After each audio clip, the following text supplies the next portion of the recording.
President Bola Tinubu and First Lady Oluremi returned from attending G20 summit in Rio de Janeiro, announcing Nigeria's commitment to global alliance against hunger and poverty, launched by the Brazilian presidency of G20.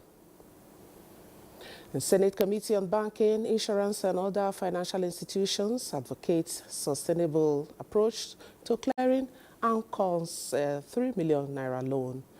And Nigeria Police Force Explosive Ordnance Disposal Unit recovers unexploded ordnances in Dala, Kachala area of Maiduguri, Borno State, following reports from vigilant residents. We have details and more on News Panorama this Sunday. I am Ogochkuka Ona.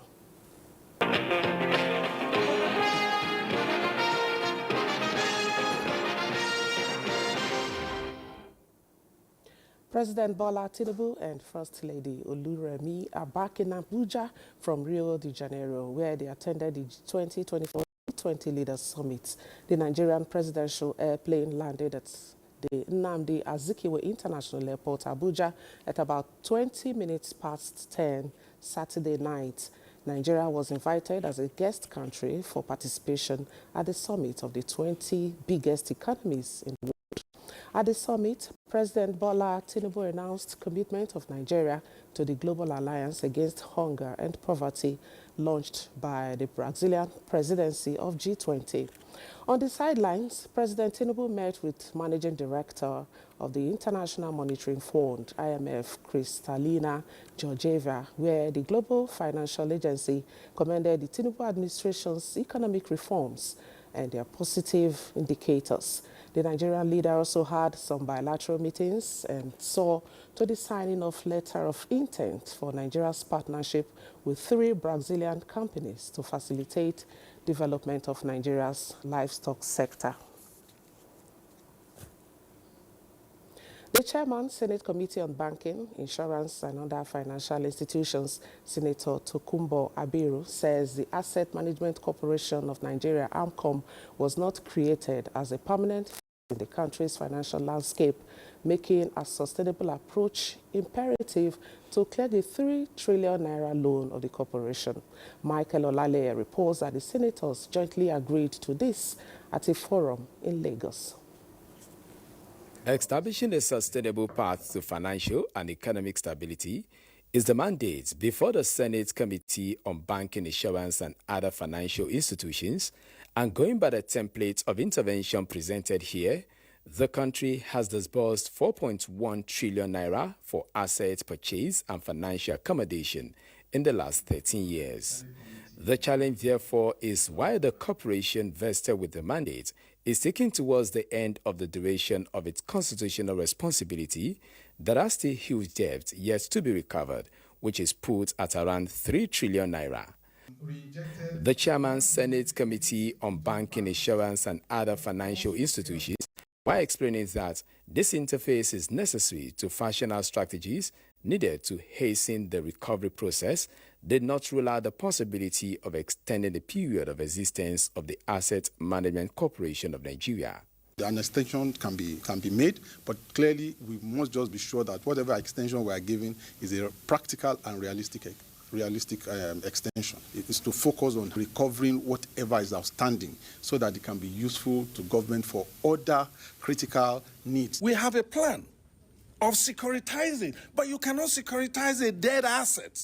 And when we securitize, we only need a desk somewhere, maybe within CBN or anywhere. Both the Senate and the Asset Management Body will also be soliciting the cooperation of the judiciary so as to quicken litigations involving recovery, because, according to the corporation, many debtors prefer lengthy court dates than paying up. In Lagos, Michael Olaleye, NTA News.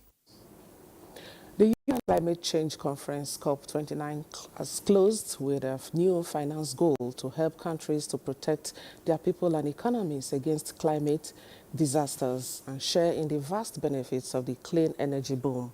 With a central focus on climate finance, COP29 brought together nearly 200 countries in Baku, Azerbaijan, and reached a breakthrough agreement that will triple public finance to developing countries from the previous goal of $100 billion annually to $300 billion annually by 2035.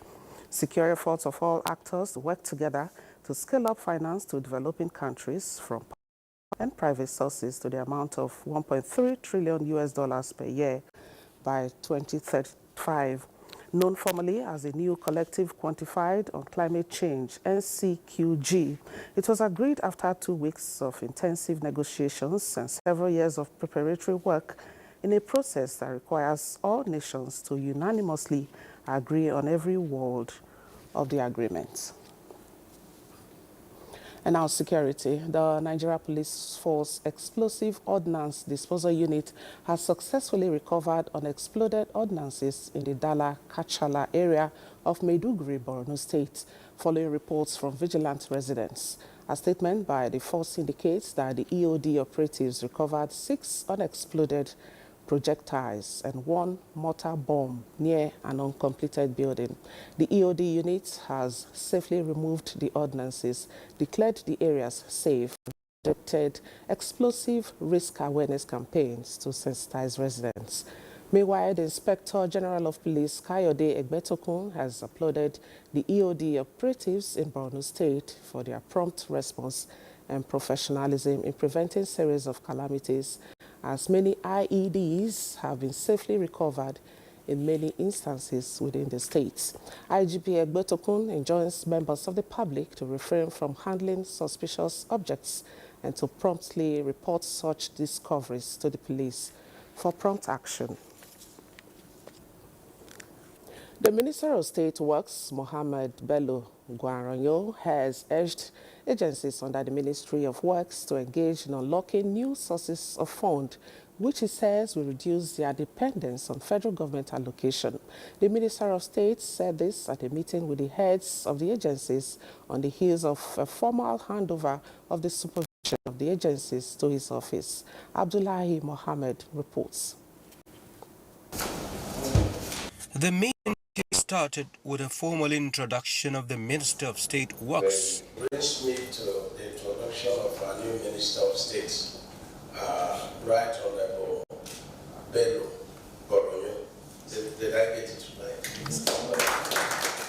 Then the Minister of State set the tune of the meeting with a tip of his leadership style, which aligns with that of his boss. The king was a commitment to work and serve my dear country, Nigeria. So I want to urge you to extend the same support and loyalty that you are giving to my brother. So together, we can realize our dreams and aspirations for a better country, Nigeria. To the heads of the agencies, a new approach to wealth creation becomes pertinent. We're also looking at see how we can maximize cost savings and efficiency gains within the work we do in the agency. The Honorable Minister for State, Barrister Bello, we want to welcome you to our midst. We benefit both Nigerians and all nationals living in this country. The meeting ended with assurances for a better output that impacts positively on the lives of citizens. Abdullah Mohammed, NTA News. And now, following NTA's persistent reports on the devastation caused by erosion at Ovom, Abia State, a contract has been awarded by the state government to fill the erosion and asphalt the road. Ikechukwu Ndukwe has an update. What the Russian side looks like before Governor Alex Oti awarded a contract to feed the earth and asphalt the road. When we get to the formation level, we do sizable drainages to take care of the storm water that actually caused the erosion in the first place. So we do drainage to take care of the storm water that is coming in. The erosion has submerged worship centers, shops and houses, forcing many to relocate out of fear, just as many can no longer access their homes due to the ravaging erosion. And people know they can't buy something again for our hand because of the bad road. We experience a lot here, based on erosions and the water flows. It has not really been easy for us here. But based on what I'm seeing, I think the governor is really Now, an indigenous construction company is now on site to change the narrative. The first phase of clearing the debris and filling the deep is ongoing as the company promised to finish up the job in 4 months. In Aba, NTA News. And to health matters now, as part of growing concerns on the dangers of blood cancer and associated risk, a non-governmental organization, Aisha Abba Abdullahi Memorial Foundation, is raising the bar on the advocacy of the dangers of blood cancer and the struggle for survival by victims. Ruth Agwele reports that this was during the unveiling of a book titled 8 Months by Husseina Baba in Abuja. Imagine this, a mother watching her child battle cancer, desperate and exhausted, knowing that every day, every treatment, every unit of blood gives her hope that her child would make it through one more day. The heart cry of a mother, one out of many who watch their loved ones suffer from leukemia with no hope for survival. These stakeholders have gathered to lend their voices, to give their support and raise awareness on the risk associated with blood cancer, the pain survivors go through, and the importance of blood donation. The Aisha Abba Abdullahi Memorial Foundation is leading the campaign with the unveiling of the book titled 8 Months. It tells the story of the struggle of a young girl whose battle for survival from leukemia at different stages for 8 months until her last breath. It highlights the struggle of cancer survivors and their relatives in the aftermath of cancer diagnosis, the challenges with the healthcare, and concludes with the recommendation for improving the laws of cancer survivors in Nigeria. Nigeria, with a population of over 200 million, needs about 1.5 to 1.8 million pints of blood to cater annually for this population. This is why we have come together with a mission to establish a private blood bank, a place that doesn't just store blood but offers hope every single day for those in need. It's a woman who suffered a great tragedy. Out of the ashes of this tragedy, something good is going to come out, and she brought out something very, very good. As the dialogue continues, it is a call to action on combating the scourge of the disease through collective efforts to give hope to victims who continue to struggle for survival, as well as having access to safe and quality blood. In Abuja, Ruth Agwele, NTA News. In the meantime, the federal government is adopting a study, Verbal and Social Autopsy, VASA, a data-gathering initiative to give more insights into causes of neonatal, child and maternal mortality, which will ultimately provide information for targeted investments in closing gaps in Nigeria's health sector. Olusheye Adeagbo reports that the study is driven by the national population and other partners. Nigeria's effort on taming maternal and child mortality has been slow. In the NBHS 2018, the country's maternal mortality ratio was estimated to be 512 deaths per 100,000 live births. And in the recent UNICEF reports on the state of the Nigeria's children, the data has risen to more than 1,000 per 100,000 live births. Every available tool must be deployed to combat and curb this challenge in our society.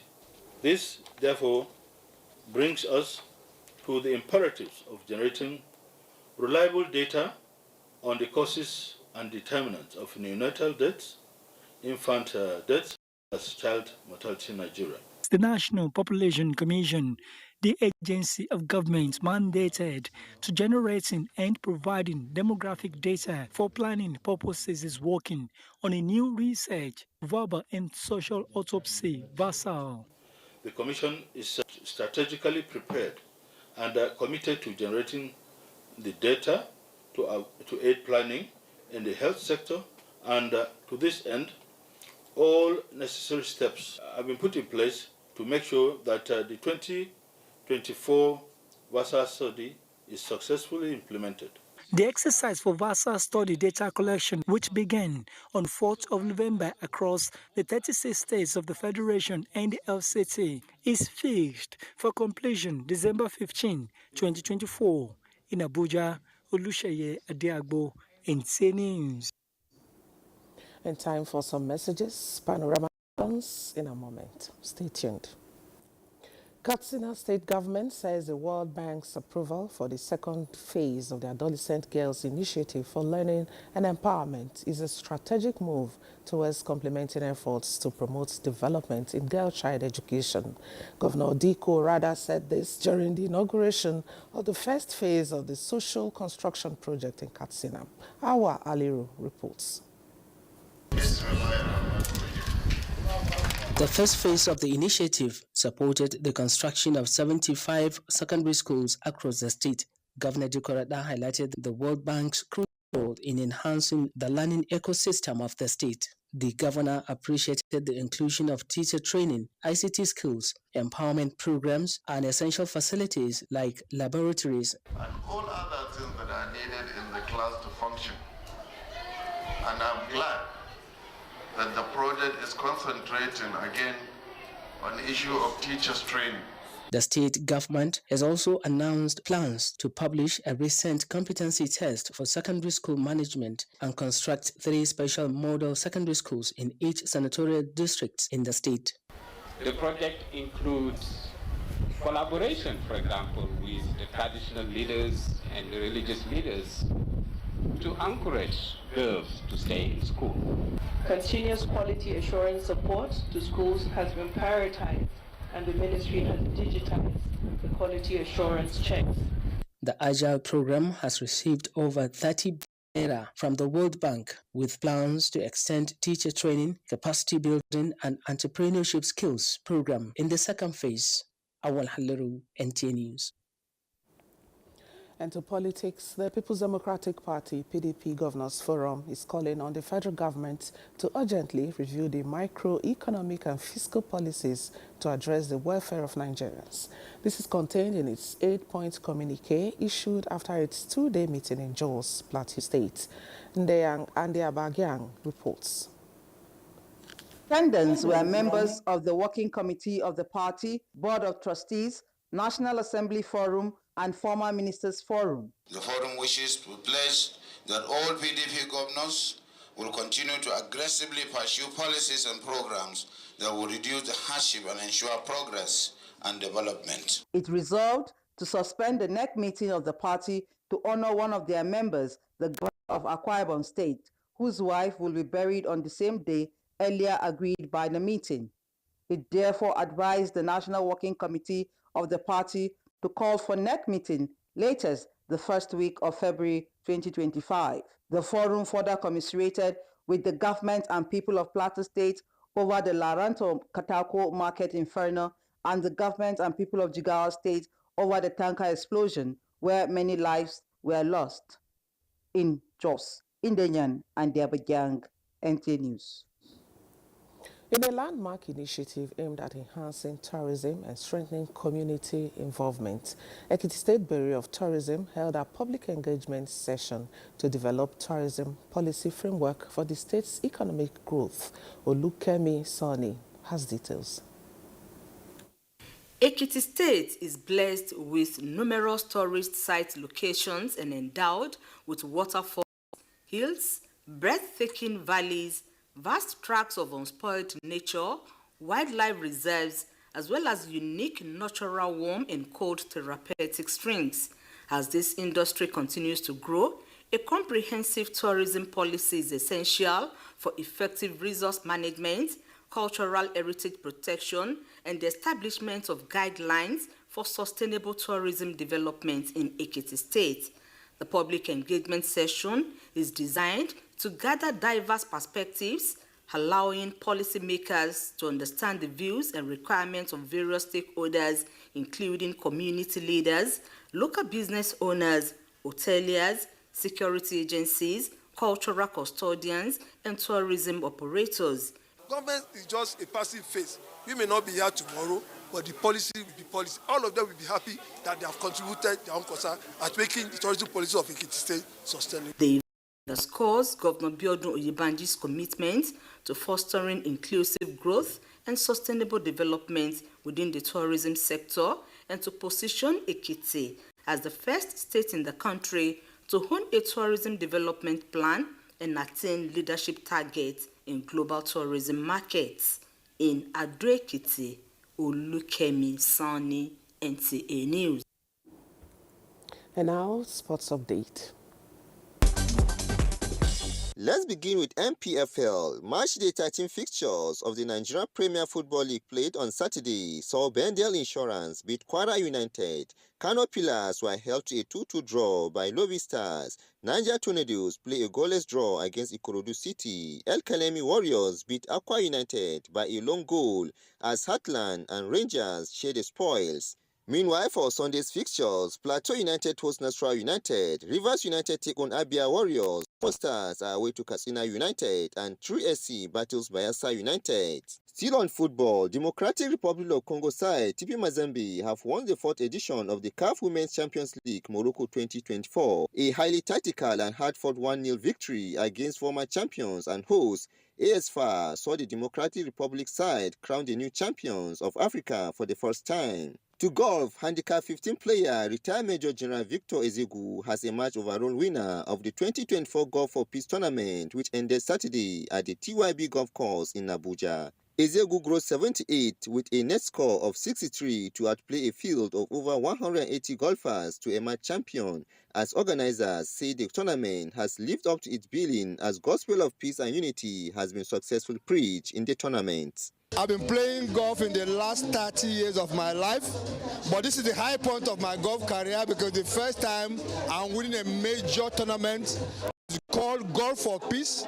We are preaching peace to bring peace back to the nation amongst ourselves. And finally, for the next 6 days, lovers of volleyball are set to witness live action from the indoor sports hall of the Moshood Abiola National Stadium, Abuja. The technical meeting and draw ceremony took place on Saturday with 6 participating countries, including Ghana, Burkina Faso, and Sierra Leone. Athletics, badminton, and tennis are also coming into the fray this Sunday. The men bowl host track and field events with the gymnasium hall slated for badminton, while the tennis courts will be the venue for tennis. Nigerian Armed Forces are still topping the medals table with a total of 70 medals made up of 35 gold, 20 silver and 15 bronze medals. They are being followed by Algeria, South Africa, Tanzania and Cameroon in the top 5. With sport update, Suleiman Musa, NTA News. And that's Panorama today. Thank you for watching. Join us again at 4 for Nationwide.